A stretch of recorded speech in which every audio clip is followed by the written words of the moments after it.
ഞാൻ ഇന്ന് എൻ്റെ ഒരു സുഹൃത്തിൻ്റെ അടുത്ത് പോയപ്പോഴേ അവൻ്റെ മൊബൈലിൽ യൂട്യൂബിൽ ഇങ്ങനെ കീപ്പ് ഓൺ സെർച്ച് ചെയ്തുകൊണ്ടിരിക്കുകയാണ്. അവൻ്റെ ജോബുമായിട്ട് ബന്ധപ്പെട്ട ഒരു AI ആണ് ആൾ സെർച്ച് ചെയ്തുകൊണ്ടിരിക്കുന്നത്.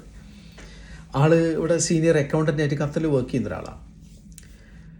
പലപ്പോഴും പറയാറുള്ളത് നമ്മൾ ഇത്രയും സീനിയറായിട്ടുള്ള ആളുകളൊന്നും AI വെച്ച് റീപ്ലേസ് ഇല്ല, അതൊന്നും നടക്കാൻ പോകുന്നില്ലെന്ന് ആൾ പറയാറില്ല. പക്ഷേ ഇപ്പോൾ ആൾ AI ആണ് സെർച്ച് ചെയ്തുകൊണ്ടിരിക്കുന്നത്. അപ്പോൾ ഞാൻ ചോദിച്ചത് തികച്ചും വൈരുദ്ധ്യമല്ലേ? അപ്പോൾ എനിക്കൊരു വീഡിയോ കാണിച്ചെന്ന് അതെന്നെ വല്ലാതെ അത്ഭുതപ്പെടുത്തി. മറ്റൊന്നുമല്ല, നമ്മൾ ഈ ആ വീഡിയോയുടെ മുകളിൽ കാണിച്ചിട്ടുള്ള ഒരു ക്യാപ്ഷൻ, കേരള യാത്ര, താഴെ മനുഷ്യർക്കൊപ്പം. ഈ AI-യും കേരള യാത്രയും മനുഷ്യർക്കൊപ്പം തമ്മിൽ എന്താ ബന്ധം അല്ലേ? ഡോക്ടർ ഹക്കീം മസരി ഉസ്താദ് കേരള യാത്ര കാസർഗോഡ് നിന്ന് തുടക്കം കുറിച്ച സമയത്ത് അവിടെ നടത്തിയിട്ടുള്ള പ്രഭാഷണത്തിൽ ആർട്ടിഫിഷ്യൽ ഇൻ്റലിജൻസിയും അതുപോലെ തന്നെ ആർട്ടിഫിഷ്യൽ ജനറൽ ഇൻ്റലിജൻസിയും മനുഷ്യനെ പോലെ ചിന്തിക്കുന്ന ലോകത്ത് വരാനിരിക്കുന്ന വലിയൊരു വിപ്ലവം, ടെക്നോളജിക്കൽ വിപ്ലവം, അതേപോലെ തന്നെ ആർട്ടിഫിഷ്യൽ ലക്ഷക്കണക്കിന് മനുഷ്യരെ പോലെ ചിന്തിക്കുന്ന ആർട്ടിഫിഷ്യൽ സോഷ്യൽ സൂപ്പർ ഇൻ്റലിജൻസി, ഇങ്ങനെ വലിയ ആകാംക്ഷയോടെ ലോകം കാത്തിരിക്കുന്ന വലിയൊരു വിപ്ലവത്തെക്കുറിച്ച് പറഞ്ഞിട്ട് ഇതൊക്കെ നമ്മുടെ ജോലിയെ റീപ്ലേസ് ചെയ്യാൻ പോവുകയാണ് എന്നുള്ള ഒരു അനിശ്ചിതത്വമല്ലേ ഇത് എന്നുള്ള ചോദ്യച്ച് നമ്മളെ കിട്ടുക. എന്തെല്ലാം ചർച്ചകളല്ലേ മനുഷ്യർക്കൊപ്പം എന്നുള്ള ചർച്ചയിൽ, വിദ്യാഭ്യാസവുമായിട്ട് ബന്ധപ്പെട്ട ചർച്ചകൾ. എന്നിട്ട് പറയുക ടെക്നോളജിക്കൽ സിംഗുലാരിറ്റി, നാം ചെയ്യുന്ന ജോലി ഏതാണോ ആ ജോബുമായിട്ട് ബന്ധപ്പെട്ട AI-യിലേക്ക് നാം അപ്സ്കിൽ ചെയ്യപ്പെടൽ നിർബന്ധമാണ് എന്നുള്ള രൂപത്തിലേക്കുള്ള വലിയ ചർച്ചകൾ. അതിൻ്റെ ഭാഗമായിട്ടാണ് ആ സുഹൃത്ത് അദ്ദേഹത്തിൻ്റെ സുഹൃത്തുക്കളായിട്ട് ഇങ്ങനെ ഡിസ്കഷൻ നടന്നുകൊണ്ടിരിക്കുന്നതിനിടയ്ക്ക് ഞാൻ കയറി വന്നത്. ഏതെല്ലാം രൂപത്തിലെ മനുഷ്യർക്കൊപ്പം എന്ന് പറയുന്ന ഈ ചർച്ച, അത് വിദ്യാഭ്യാസ മേഖലകളിലൂടെ വരാൻ പോകുന്ന വലിയൊരു കാലത്തേക്ക് സജ്ജമാക്കാനുള്ള ചർച്ചകൾ. എന്നിട്ട് അദ്ദേഹം പറയുകയാണ്, കേരളത്തിൽ വിദ്യാസമ്പന്നരായിട്ടുള്ള ഡിഗ്രിയും PG ഒക്കെ ഉള്ള ഒരുപാട് ആളുകളുണ്ട്. പക്ഷേ എന്നിട്ടും എന്തേ ഈ തൊഴിലില്ലായ്മ ഇത്രയും രൂക്ഷമാവുന്നത്, അത് പട്ടിണിയിലേക്കും പ്രയാസങ്ങളിലേക്ക് എത്തിക്കുന്നില്ല, എന്തുകൊണ്ട്? ചോദ്യം വീണ്ടും ചർച്ച ചെയ്യുന്നത് എന്താ?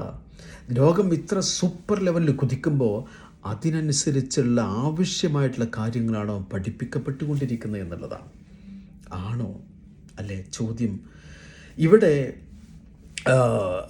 പിന്നെ ഗവൺമെൻറ് തലത്തിൽ ഇതിനു വേണ്ടിയുള്ള അപ്സ്കില്ലുകളും അതുപോലെ തന്നെ സൗവറിയൻ ക്ലൗഡൊക്കെ ആവശ്യമാണ് എന്നുള്ള സൗവറിയൻ ക്ലൗഡ് കഴിഞ്ഞ 2025 സെപ്റ്റംബറിലാണ് ലോകം ടെക്നോളജി ലെവലിൽ ചർച്ച തന്നെ തുടങ്ങിയത്.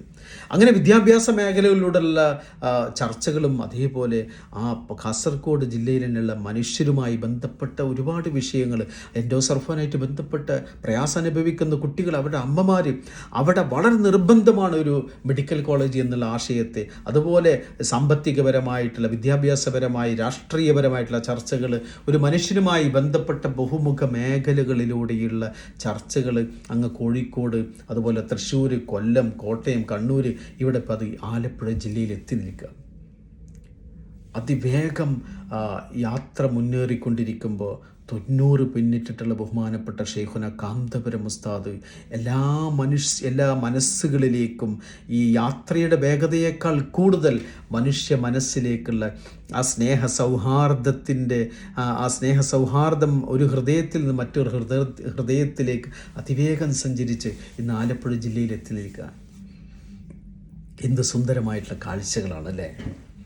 പലപ്പോഴും നമുക്കറിയാം, നമ്മൾ ഈ കക്ഷി രാഷ്ട്രീയങ്ങൾ തമ്മിൽ ഉള്ള പല ചർച്ചകളൊക്കെ നടക്കുമ്പോൾ നമ്മൾ 3-4 കുട്ടികൾ തമ്മിൽ പലപ്പോഴും അങ്ങും അടിപിടി കൂടുന്ന സമയത്ത് രക്ഷിതാവിനെ സംബന്ധിച്ച് ആ കുട്ടികളൊക്കെ അവരെ മക്കൾ തന്നെയാണ്. അപ്പോൾ അതിനെപ്പോഴും സംയമനത്തിലൂടെ രക്ഷിതാക്കൾ സംയമനത്തിലേക്ക് എത്തിക്കും അല്ലേ എന്ന പോലെ കക്ഷി രാഷ്ട്രീയത്തിൻ്റെ ചർച്ചകളും തർക്ക വിതർക്കങ്ങളൊക്കെ നടക്കുമ്പോഴും ഓരോ ജില്ലകൾ തോറും അവിടെയുള്ള എല്ലാ രാഷ്ട്രീയക്കാരെയും ഒരേ വരിയിൽ ഒന്നിച്ചിരുത്തിക്കൊണ്ട് തോളോട് തോൾ ചേർന്നുകൊണ്ട് ആ മനുഷ്യർക്കൊപ്പം എന്നുള്ള ആ സ്നേഹത്തിൻ്റെ സന്ദേശം ജില്ലകൾ തോറും ഇങ്ങനെ സഞ്ചരിച്ചു കൊണ്ടിരിക്കുന്ന സുന്ദരമായിട്ടുള്ള കാഴ്ചകൾ എല്ലാ ബഹുമുഖ മേഖലകളിലും ഒരു രാഷ്ട്രീയത്തിന് വേണ്ട മാനിഫെസ്റ്റോ ക്രിയേറ്റ് ചെയ്യപ്പെടാൻ മാത്രമുള്ള എല്ലാ രൂപത്തിലുള്ള ഒരു ബുക്കിറങ്ങാൻ മാത്രമുള്ള ചർച്ചകളുണ്ട് അല്ലേ. ഒന്ന് കേട്ടു നോക്കണം. പറഞ്ഞു വന്നത്, ഈ ചർച്ച ആലപ്പുഴ ജില്ലയിൽ എത്തി നിൽക്കുക. ഈ വരുന്ന 16-ാം തീയതി അതിൻ്റെ സമാപനത്തിലേക്ക് അടുക്കുക. ഈ 90 പിന്നിട്ട ബഹുമാനപ്പെട്ട ഷെയ്ഖുന കാന്തപുരം ഉസ്താദിൻ്റെ ആ സ്നേഹത്തിൽ ചാലിച്ചിട്ടുള്ള വാക്കുകൾ, നാം മതങ്ങൾ തമ്മിലുള്ള സ്നേഹത്തെക്കുറിച്ച് പറഞ്ഞുകൊണ്ടിരിക്കുന്ന അങ്ങ് മരത്തിൻ്റെ ചില്ലയിലിരുന്നു കൊണ്ട് കിന്നാരം പറയുന്ന ഇണക്കൊരുവി അമ്പെയ്ത് വീഴ്ത്താൻ ശ്രമം നടത്തിയ കാട്ടാളൻ്റെ കൈക്ക് പിടിച്ചുകൊണ്ട് മാനിഷാദ പ്രതിഷ്ഠാന്ത പാടിയിട്ടുള്ള വാത്മീകി മഹർഷിയുടെ ആ തലമുറയിൽപ്പെട്ട നമ്മുടെ സഹോദരന്മാരായ ഹിന്ദു സഹോദരന്മാരെക്കുറിച്ച് അവിടെ ഈ മതം സ്നേഹമാണ് പഠിപ്പിക്കുന്നത്. അങ്ങനെ കണ്ട് ഇസ്ലാം പറയുന്നത്, ക്രിസ്തുമതം പറയുന്നത് സഹോദരനെ അയൽവാസിയെ സ്നേഹിക്കുന്നതിനെക്കുറിച്ച് അക്കരിം ജാറക്കും വലവുക്കാനെ കാഫിറ എന്ന്.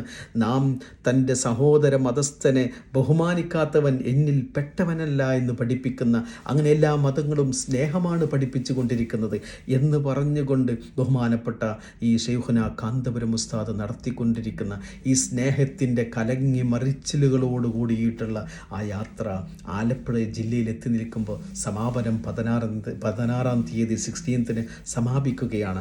എല്ലാവരും അതിലേക്കുള്ള ഐക്യദാർഢ്യം പ്രഖ്യാപിക്കുകയാണ്. എല്ലാവരും അതിലേക്ക് ഒഴുകിക്കൊണ്ടിരിക്കുകയാണ്.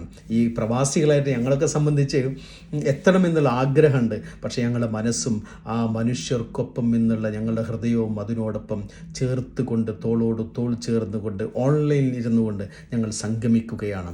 നാളെ സ്മാർട്ട് ഹബ്ബ് സംഘടിപ്പിക്കുന്ന ഈ മനുഷ്യർക്കൊപ്പം എന്നുള്ള കേരള യാത്രയുടെ ഐക്യദാർഢ്യ ഈ സംഗമത്തിലേക്ക് ഞങ്ങളെല്ലാവരും ക്ഷണിക്കുകയാണ്. അതിൻ്റെ ലിങ്ക് ഞങ്ങൾ താഴെ വിടുന്നുണ്ട്. എല്ലാവർക്കും ഒരിക്കൽ കൂടി നന്ദി അറിയിക്കുന്നു. അസ്സലാമു അലൈക്കും. മനുഷ്യർക്കൊപ്പം സിന്ദാബാദ്. കേരള യാത്ര സിന്ദാബാദ്. അസ്സലാമു അലൈക്കും.